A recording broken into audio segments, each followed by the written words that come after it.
नमस्ते सबैमा।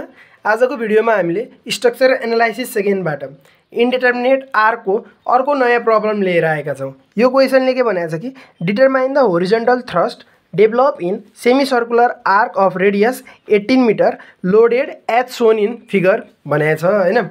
यो एउटा सेमी सर्कुलर आर्क छ, 2 इंच सेमी सर्कुलर आर्क छ। यसमा चाहिँ के छ कि यो ए पोइन्टदेखि सेन्टरसम्म 20 kilo newton per meter load लागेको छ, अनि बीचमा 60 किलो न्यूटनको लोड लागेको छ, अनि केही डिस्टेन्स पर गएर 45 डिग्रीको एंगल बनाएर 40 किलो न्यूटन लोड लागेको छ। यदि यस्तो लागेको छ भनेपछि अब यसको होरिजोन्टल थ्रस्ट कति हुन्छ निकाल भनेको छ।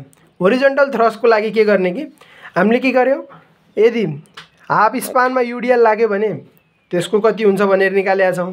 यदि मिड पोइन्टमा केही लोड लाग्यो भने त्यसले होरिजोन्टल थ्रस्ट कति दिन्छ भनेर निकालेका छौं। केही डिस्टेन्स पर एंगल बनाएर अल्फा बीटा थीटा जे भए पनि केही एंगल पर होरिजोन्टल भर्टिकल डाउनवर्ड फोर्स लाग्दाखेरि होरिजोन्टल थ्रस्ट के कस्तो हुन्छ भनेर निकालेका छौं।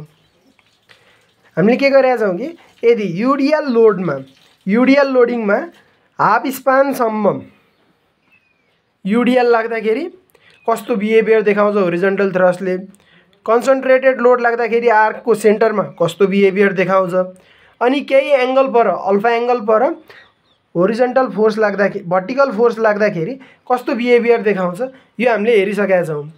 अब तिनीहरुको रिजल्टलाई सुपर इम्पोज गर्ने अनि फाइनल रिजल्ट लेख्ने।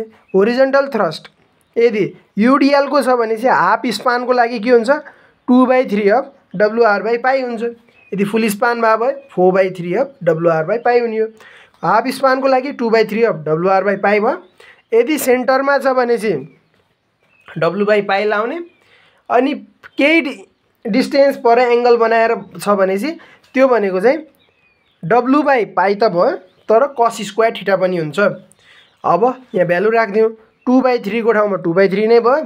W को ठाउँमा हाम्रो कति लागेको छ 20 किलो न्यूटन लागेको छ, 20 भयो, इन्टु R भनेको रेडियस हाम्रो कति छ 18 मिटर को छ, 18/पाई प्लस यो पोइन्ट लोड को लागि के हुने हो W/पाई हुने हो, 60/पाई भयो, प्लस यो लोड को लागि केही एंगल पर बनाएको एंगल को लागि 40/पाई टाइम्स cos स्क्वायर थीटा हुने हो। cos स्क्वायर थीटा भनेको कति छ अहिले 45 डिग्री छ। अब यो रिजल्टलाई क्याल्कुलेट गरौँ। 3 1 जा 3 6 जा 6 2 जा 12 इन्टु 20 भनेपछि 240/पाई भयो, प्लस 60/पाई प्लस 1/√2 को स्क्वायर 2, यो भनेको 20/पाई भयो।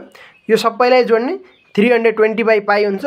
यो भनेको चाहिँ फाइनल्ली 320/पाई भनेको 101.85 किलो न्यूटन होरिजोन्टल थ्रस्ट दिन्छ यस्तो केसमा।